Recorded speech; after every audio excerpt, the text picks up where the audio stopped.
Hey, what up, YouTube? It's your boy, MOG, Saved by Grace, back again with another video. And this one is about, these are some of the best things about my side hustle, man, that I absolutely love. Right now, times like this is when I know that I got one of the best side hustles known to mankind. I'm a contract driver, right? So I take older people, sometimes younger people, to their dialysis appointments and to go shopping and back and forth to work or wherever they need to go. People that don't, drive. They don't have the ability to drive for whatever reason. Sometimes they have, mental disabilities. Sometimes it's just the fact that they don't have a license or a car. They may be new to the area. So, the company that I drive for provides a service. So times like this, where I'm sitting here now in my car and I'm just in the parking lot, of Target, actually. And times like this, you can still be on the clock. So you get paid anyway. You can't beat it. In between drives, in between picking up someone and dropping someone off, man, sometimes it may be 45 minutes where, you basically got free time. You're still on the clock. You can't get no better than that. I mean, right now it's raining outside, so I'm basically just chilling. So you wait until your schedule says it's time to pick up another rider and drop him or her off. Right now it's going on, I don't know, about 9:30 in the morning. Might be 45 minutes between this drop off and another drop off. Meanwhile, you on the clock. I mean, don't get no better than that. Being on the clock, because some other services that you drive with, you don't get paid unless you got somebody, in the back seat. So I don't have nobody in my back seat. I don't think so. Let me look. Nope. I don't have nobody in my back seat. Still can get paid. Can't beat it, man. So these are some of the best things I like about, my side hustle. Contract driver. Absolutely love it. Love it, love it, love it. Now, another thing that I like about my side hustle is the opportunity to just, meet and talk to my riders, because I love meeting new people. I'm a pastor, so, I'm all about helping people, all about uplifting people, all about trying to love on people. So this particular job helps me to be able to meet interesting people. And I absolutely love it, man. Because when you ride with someone, or in my case, when I drive the riders around, you kind of get to, form a bond, so to speak. Because I may pick someone up in one part of town and drive them all the way across town, and it may take 20, 30 minutes depending on traffic. Now think about it. Riding with, someone 20, 30 minutes at a time from where you live, which could be in a different part of the neighborhood, different part of town, up to where you need to go to your dialysis appointment at, or up to where you may work 20, 30 minutes at a time. The consistency that I have in picking up certain riders, that's another thing that I love, because a lot of the same people I'm picking up day in and day out. And the best thing about it is, like I said, last night it snowed where I am. It snowed pretty good. So I don't really have to do this for today. So that's one of the best things I like about my side hustle. I can stay home. Don't want to drive because it snowed last night, or if I think the weather gonna be too bad in the morning, stay home. As long as you haven't already obligated yourself to drive, it's no big deal. Just stay home, man. You got to worry about it. Can't beat it. But like I said, I love getting to meet new people, man, because I love uplifting people. And the way life is now, it's tough, man. It's hard. It's hard not just for me, it's hard for everybody. And it's a lot of like negativity out there. Everything on the news, it seems like it's always negative, man. And I'll be honest with you, I probably should watch the news more than I do, because I don't really watch the news, a whole lot. Maybe once a day for 15 minutes or something, I may catch the local news. Probably should, because things could happen I might need to be aware of. But to be honest, man, the news doesn't really change. The only thing that changes with the news is the name of the person who did it, where it happened at, also the date that it happened. Everything else is the same. If somebody robbed somebody, guess what? Somebody got robbed. If somebody shot somebody, guess what? Someone was shot that day. So it's just full of negativity. And it's weird because you hear things, like from my riders, I hear things, day in and day out. And it's just kind of crazy because a lot of time people will look at something on the news, and when we, link up in the vehicle, when I'm picking them up, taking them from point A to point B, I love the fact that we can talk about almost everything that pops up on the news. Because like I said, I don't watch it all the time. So a lot of times I'm finding out about stuff for the very first time. And people that I drive, they watch it. Because a lot of times it's older people who probably, don't work. And that's what they spend their time doing, is watching world events on, like, I don't know, CNN or MSNBC. And they spend their time looking at the local news day in and day out. So it's almost like, they can be my ears and my eyes to what's going on. And then when I pick up, my riders in the morning, they may ask me something like, hey, did you hear about this and that happening? And I'd be like, no, I hadn't known that.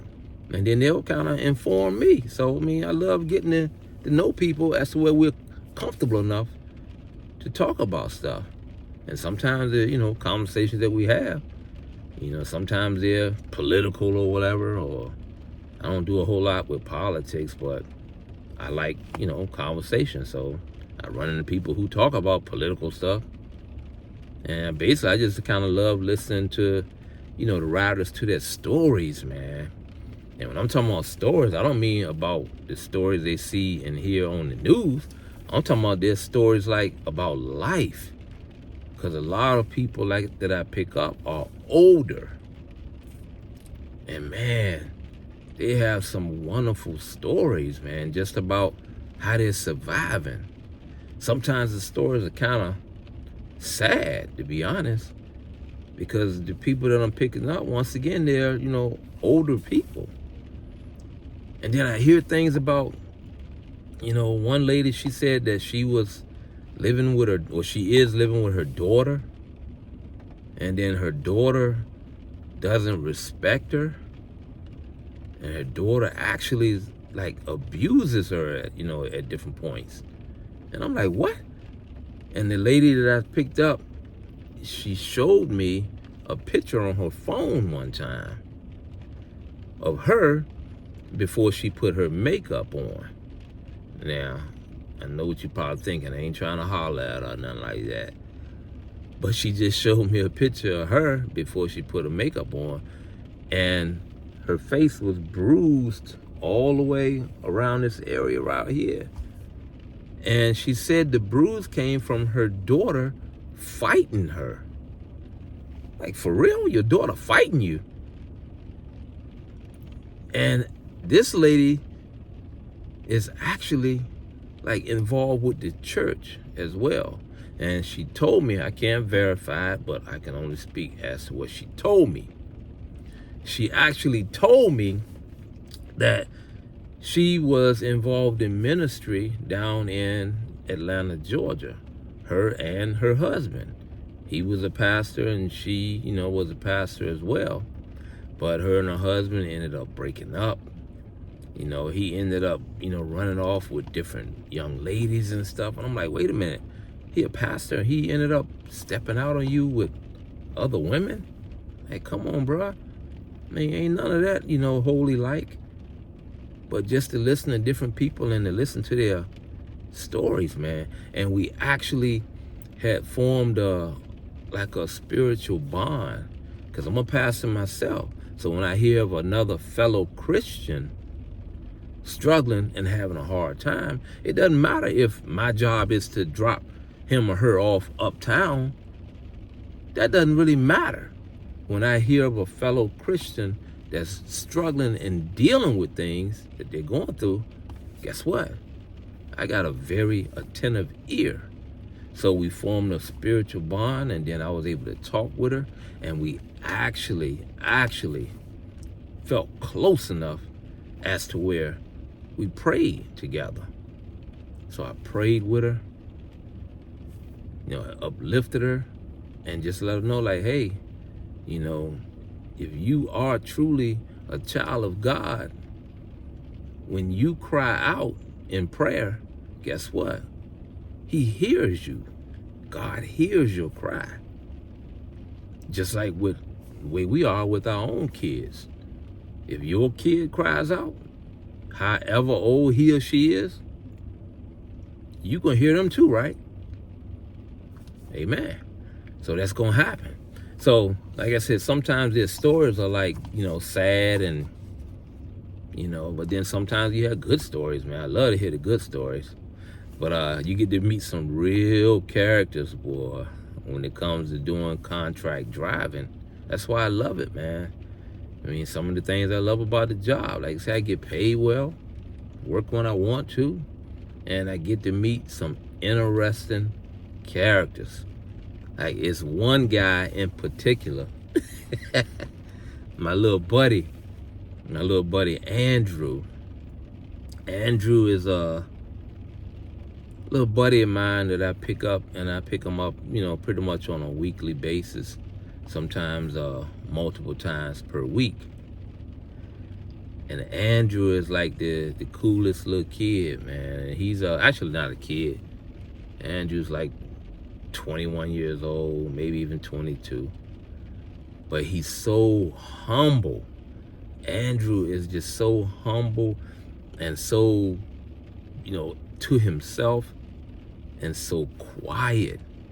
And he's the type of person, I love picking him up because he reminds me that there are, good kids in this world.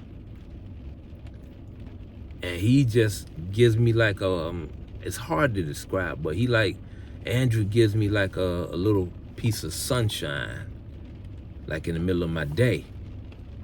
So I pick him up, how you doing, Andrew? What's going on? You okay? And then he'll, have his little light voice when he talk. Man, it's funny to me, but he's cool.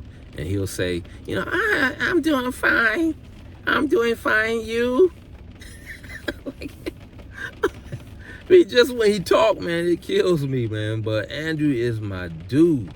And you get a chance to meet good kids like that. Then there's another guy that I pick up on my route.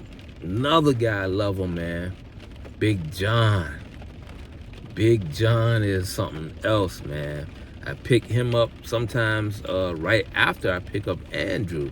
So I may have, Big John sitting right behind me, dropping him off on base. And also on base over there on that side, I have my boy Andrew. But Big John is like, he is funny, man. Big guy. He's probably about, 6'5", maybe 270 pounds. Oh, he a big boy now. It ain't just the name. He really a big dude. So Big John, he a ultimate Philadelphia Eagle fan, so he liked the Eagles and stuff. So Big John always jump in the car. First thing he say is something about his Philadelphia Eagles football team, and he talk, kind of weird, and it's just funny. And Big John like, oh my Eagles. Oh, you see my Eagles last Sunday? Oh yeah, we beat Dallas. Yeah, we kicked Dallas' tail. We beat Dallas bad. They couldn't handle us. And I'm like, okay, hey, Big John, sound good right now. That's when they lose a game. Don't be calling in for work. I'm still coming to get you because we need to talk then too. But just meeting people like that. And then I have a few older ladies that I pick up and I take to dialysis. One of them named Miss Jackson. Oh, that's my lady right there, boy. Sorry, Miss Jackson. Oh, I am for real. Anyway, Miss Jackson, man, she is like a beautiful woman, man. I like her, man. Beautiful, not necessarily like outside. I'm talking about beautiful. When I say that, I mean inside. Miss Jackson is my heart, boy. And she's a fellow Christian. So, we get a chance to talk about the Lord. Anytime I can talk about the Lord, I'm good to go. I don't have no problems at all. So we talk about the Lord. And one time I gave a sermon. I shared the little link with her from Facebook. And she, looked at the sermon, the message that I preached and all. And, she enjoyed that. And we talked back and forth. I mean, it is beautiful. Another lady named Miss Punch. Oh my gosh, Miss Punch, man. I miss her because they took her off of my route. And it's because she goes to her dialysis appointment, at a different time now. So I don't get to see her because I drive, contract drive early in the morning. So she changed her schedule. But just meeting people. And it's weird because, Miss Punch and Miss Jackson, they call me the pastor, which is always funny to me. Yeah, I am a pastor, but it's just kind of, funny to be referred to that way. So they call me the pastor. So a lot of times we'll talk and I'll say, hey, tell Miss Punch I said hello. And she's like, okay, I'll tell her. When she go into the dialysis, a lot of times, the other people that ride earlier, to dialysis, they're still there. So they get a chance to speak to each other and she'll say, oh, the pastor told me to tell you hello. It's just funny, man. And I just love the bond. Man, I love the bond that I have with these people. And sometimes I probably shouldn't think about this, but sometimes it does kind of cross my mind like, wow, these are people in their mid-70s, 80 years old. Like, man, one day, they ain't gonna be here no more. Because we all, have a expiration date. So, I can't really say how I'm gonna feel when I find out that, one of the older ladies that I pick up that called me pastor and all the conversations that we have, I find out one of them, passed away. I don't know, I don't really know how I'm gonna respond to that. Because, I love this job, man. Make no mistake about it. Like I said, I love this job more than my full-time job. But it will be, difficult and hard to deal with, man, if for some reason they're no longer here. I don't know how I'm going to take it. But I'm just glad that, I had the opportunity, to meet them. But I haven't lost anybody yet. I've been contract driving on this little side hustle for probably about, I guess going on 3.5 years, right around that range. The crazy part, though, is that I got both jobs pretty much at the exact same time. My full-time job, which I'm in loss prevention, and my side hustle job, being a contract driver. I got both of them jobs almost like within the same 2 or 3 day period. That's crazy. So it's almost like a sign, because I'm big on, when God gives us signs. God give you a sign. Part of your job is to be able to recognize that it is a sign from God. I got both of these jobs at the same time because I was to the point where I wanted to make sure that I got something easy on my body, because I used to have another job that I retired from, and that job beat my body up so bad. So I said, man, I got to get something, to make it easier to make it day to day, because it's not easy making it out here off of, one check. And that's why I got a second job, to make sure that I can make ends meet a lot easier. And I'll be honest with you, I love it. I love the things about, especially my side hustle. I love the things about my side hustle. It makes it easy to have a side hustle. Because I tell you like this, if you're going to get a side hustle, try to get something that is easy on your body and something that's not hard to do, and get something that you don't hate to do. Because one of the worst things in the world is to have a job, whether it's a full-time job or whether it's a side hustle that you hate to go to. Ain't nobody trying to do that, man. You gonna get a side hustle, get you an easy one. And thank the Lord, I have found an easy one. Because now I think I'm gonna go ahead and actually pull off, maybe try to even do some work today. Nah, I doubt it. All right, it's your boy MOG. I'm gonna holler at you, man. Y'all be easy. If you haven't done so already, please subscribe to the channel. Leave a comment. Turn on your notifications, because I'm gonna be back soon after this. I'll holler at you. It's your boy MOG, Saved by Grace. Peace!